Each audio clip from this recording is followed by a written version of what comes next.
Attendez. L'information du jour, c'est celle-ci. Gavi de retour avec le groupe, ça y est, c'est officiel, les gars. Vous ne rêvez pas, on y est, dans à peine quelques jours, il sera de retour sur le terrain, les gars, avec le Barça. Ça veut dire que Gavi va enfin reprendre le football. Gavi va enfin jouer avec ses coéquipiers. Et ça, c'est quelque chose qui fait archi plaisir. Gavi devrait recevoir le feu vert médical d'ici 2 à 3 semaines. Le retour de Gavi sera similaire à celui de Bernal, lent, progressif avec une montée en puissance progressive. Le club avance avec prudence. Et étant donné qu'il devrait recevoir le feu vert médical d'ici 2 à 3 semaines, ça voudrait dire qu'au vu des matchs qui arrivent, je pense que Gavi sera de retour sûrement pour le match contre Bilbao le 8 mars, même si en vrai de vrai, je pense que le meilleur match serait Séville à domicile le 15. Et de toute manière, on verra bien. Ce week-end contre les Levante, je rappelle que Rashford et Pedri recevront normalement le feu vert médical. Et le dernier joueur qu'il manquera du coup pour avoir l'équipe au complet, ça sera Gavi. Je préchote déjà car je sais que dans les commentaires, certains me parleront également de Christensen. Car oui, Christensen est encore un joueur du Barça, mais étant donné que lui, il a subi une très longue blessure, je ne pense pas qu'il sera de retour d'ici la fin de saison. Ou du moins, s'il est de retour, ça sera vraiment pour les tout derniers matchs de la saison. Bref, en tout cas, n'hésitez pas à me donner vos avis dans les commentaires, histoire de savoir ce que vous en pensez, et moi je lirai tout ça. Je réitère ce que j'ai dit, il y a un problème avec Koundé. Il a un problème. Hier, avec le retour de Marcus Rashford, déjà, il s'était mis à l'écart. De toute façon, on dirait qu'il veut pas participer à ça. Et là, aujourd'hui, en fait, j'ai même l'impression qu'ils veulent changer d'angle. Enfin, que ça a été fait exprès. Je sais pas, parce que Rashford, comme je vous l'ai mis au début, ça a été fait de l'autre côté. Là, ils se sont mis devant. Une fois, peut-être qu'on se fait des films en vrai, hein. Sur, en tout cas, l'histoire d'angle, mais en tout cas, Koundé ne va pas bien, c'est sûr. C'est sûr. Ça se trouve, c'est depuis cet été, ça se trouve, c'est depuis ce moment-là contre Com, on sait pas en vrai. La raison, est-ce que c'est sportif, est-ce que c'est extra-sportif? Mais Koundé, on n'est pas habitué à le voir comme ça. Dans le cas où ça va pas bien, est-ce que c'est ça d'abord qu'il doit résoudre avant d'aller mieux sur les terrains, en soi? Parce que oui, il y a un problème, enfin pas un problème de niveau. Par rapport à ce Koundé-là, c'est sûr qu'il a légèrement régressé, on va dire. Mais bon, même ça, je trouve ça sévère, mais c'est une vérité en soi. Dans le sens où le Koundé qu'on a connu dans la deuxième année de Xavi, et dans la continuité de l'année dernière, où il est devenu le joueur ayant joué le plus de matchs, je crois, en 2024, si je me trompe pas, ou 2025, je sais plus. La pocket, je ne sais combien d'attaquants tout en travaillant, en ayant une bonne hygiène de vie, une éthique de travail correcte. C'est normal qu'il y ait un déclin, enfin. Déclin, j'abuse aussi. Vous avez capté. Une carrière, c'est pas linéaire. Mais bon, on espère qu'il ira mieux. Alors ça, les gars, pour une surprise, c'est une surprise.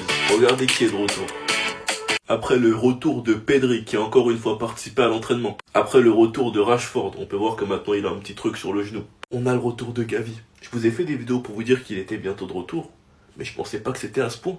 Je pensais pas que j'allais me réveiller et que j'allais voir que Gavi participe à l'entraînement et qu'il devrait recevoir le feu vert médical dans 2-3 semaines. Franchement les gars, c'est une très bonne nouvelle. Il en a souffert, il a enchaîné les blessures. De La Fuente, on t'oublie pas parce que tout ça c'est ta faute. Et on espère que c'est enfin le moment. On espère que Gavi n'aura plus de problème. Qu'il pourra tranquillement défendre son club qu'il aime plus que tout. Et venir sauter tous les feignants qu'il y a dans l'équipe. Moi je vous ai déjà tous prévenus, les milieux de terrain là, faites attention. Lui il va arriver pour tout manger. Tous ceux qui veulent pas faire d'efforts au Barça, vous allez juste finir au banc à cause de lui. Parce que Flick, on le voit clairement, c'est lui son chouchou.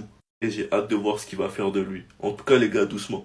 Il ne faut pas non plus être trop pressé. Regardez comment il gère Bernal. Enfin bref, sinon vous les gars, vous en pensez quoi? Ramenez-vous sur Snap Incendie. On pensait que l'affaire Negreira avait déjà tout révélé sur l'arbitrage espagnol. Mais les aveux d'un ancien arbitre pourraient bien faire basculer l'histoire dans une toute autre direction. Reste avec moi, je t'explique tout. L'aveu vient de Urizar Azpitarte, désolé pour l'accent. C'est un ancien arbitre international de la Liga. Il a fait cette révélation en direct sur la chaîne El Chiringuito. Il explique que durant sa carrière, certains clubs l'ont payé, tenez-vous bien, en actions de société. Résultat, il était actionnaire de 8 clubs de Liga, dont Malaga, Osasuna ou Alaves. Clairement, là, on a un arbitre officiel qui a des liens financiers directs avec les clubs qu'il arbitre. Pour rappel, Negreira n'était absolument pas en lien direct avec le Barça. Il était actionnaire d'une société qui offrait des services à Barcelone. Et en parlant de cette affaire, Urizar a justement évoqué son passage dans le comité technique de l'arbitrage aux côtés de José María Enríquez Negreira. Dans son témoignage, il insiste sur le fait que Negreira n'occupait qu'un poste de vice-président honoraire, c'est-à-dire pas de salaire, pas de pouvoir exécutif. Il avait seulement, je cite, des fonctions de relations institutionnelles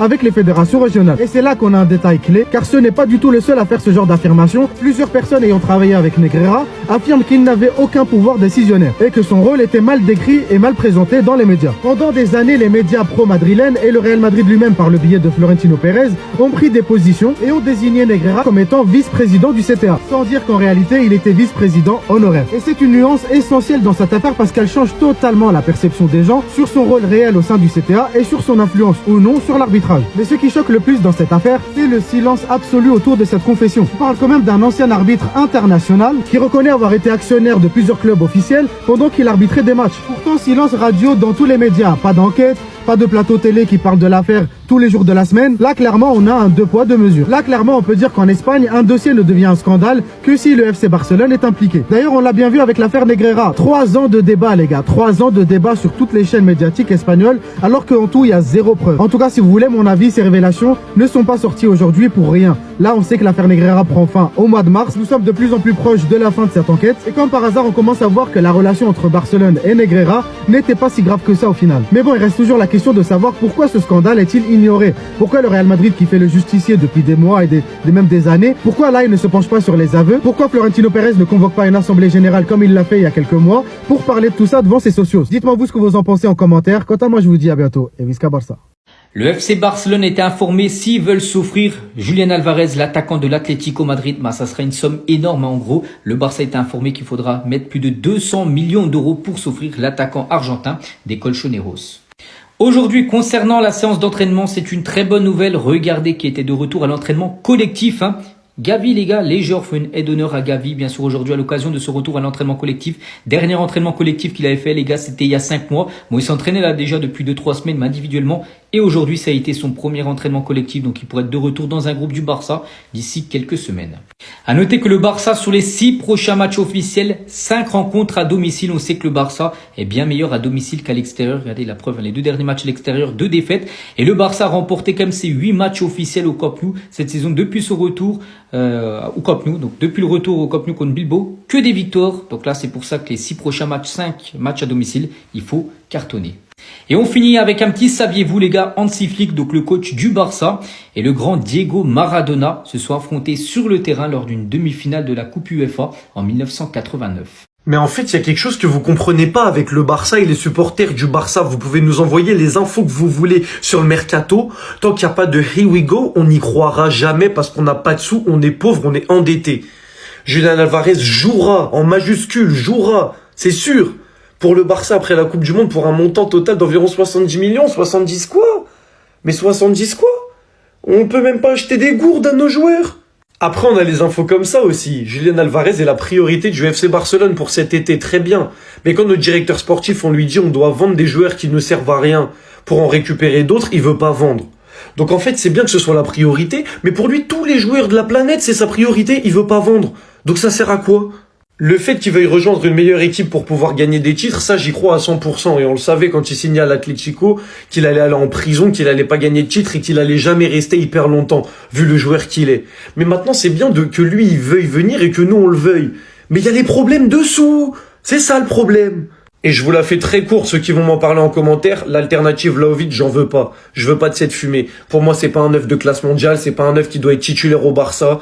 C'est un neuf remplaçant à la limite au Barça, comme Ferran Torres. Mais je veux pas d'un Vlahovic. Balle au pied, c'est pas bon. Je pense pas que dans le collectif du Barça, il s'intègre. Donc non, c'est pas pour moi en tout cas. Après, si on recrute Vlahovic, évidemment, je vais lui faire confiance. Et il ne tiendra qu'à lui de me faire mentir.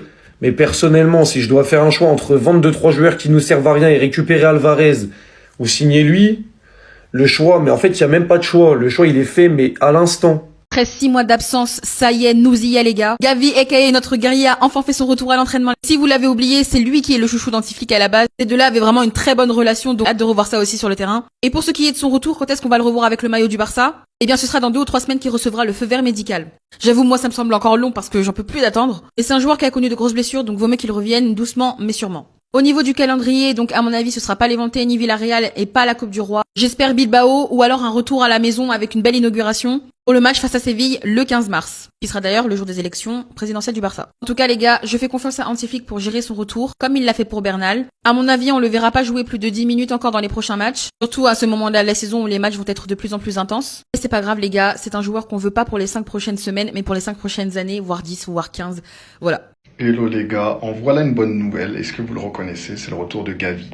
Il nous a tellement, mais tellement manqué. On va se régaler les gars. Son retour, il va être fait un petit peu comme celui de Marc Bernal, à savoir progressif. On va pas brûler les étapes et on va faire en sorte de le retrouver au meilleur de sa forme pour quelques semaines. Il serait de retour normalement dans 2 à 3 semaines. Comme vous l'avez vu au travers de la vidéo précédente, Gavi s'est entraîné avec l'équipe aujourd'hui. C'est un régal. On a quasiment, avec bientôt le retour de Rashford et Pedri, l'équipe au complet. Grosse pensée pour Christensen qui est toujours blessé. On en profite aussi pour voir qu'il y a eu un interview de Dani Olmo. Je vous ai mis juste une partie, celle-ci, qui concernait la critique sur le style. Dani Olmo, il a dit on va pas changer de style, on a gagné des titres comme ça, on sait ce qui doit être amélioré. Parmi les axes d'amélioration, Dani, bien évidemment qu'il y a un pressing un petit peu plus intense sur les premiers porteurs du ballon de la part des joueurs offensifs, dont tu fais partie. Les prochaines semaines vont être capitales pour le FC Barcelone. Nous ne sommes plus leaders, on a désormais un Real Madrid en pleine bourre qui dirige la Liga. On aura 3 matchs à domicile, même si le dernier face à l'Atlético Madrid n'est pas un match de championnat. Levante, Villarreal, Atlético Madrid. En parlant de stade, c'est important de le dire, les travaux vont coûter beaucoup plus cher que prévu. Et beaucoup plus cher que prévu. Je ne sais pas si c'est une erreur de Laporta ou d'une autre personne.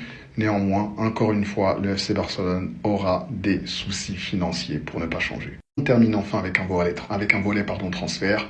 Ansu Fati sur les tablettes de Nottingham Forest. Il connaît la première ligue, il a déjà joué à Brighton. Est-ce que Nottingham Forest ce sera un bon club pour lui? Je pense. Et enfin, on termine sur ça. Hier, j'ai même pas osé partager la rumeur qui sortait de n'importe où, comme quoi Julian Alvarez pouvait venir au Barça. En plus de la rumeur qui était totalement folle, il y avait le prix. 70 millions pour Julian Alvarez. Oui, bien sûr. Les proches de Julian Alvarez ont donc contacté le FC Barcelone pour lui indiquer que Julian Alvarez c'est 200 millions ou rien. On ajoute à cela le fait qu'actuellement il est beaucoup plus proche d'un renouvellement que d'un départ. Ciao les gars.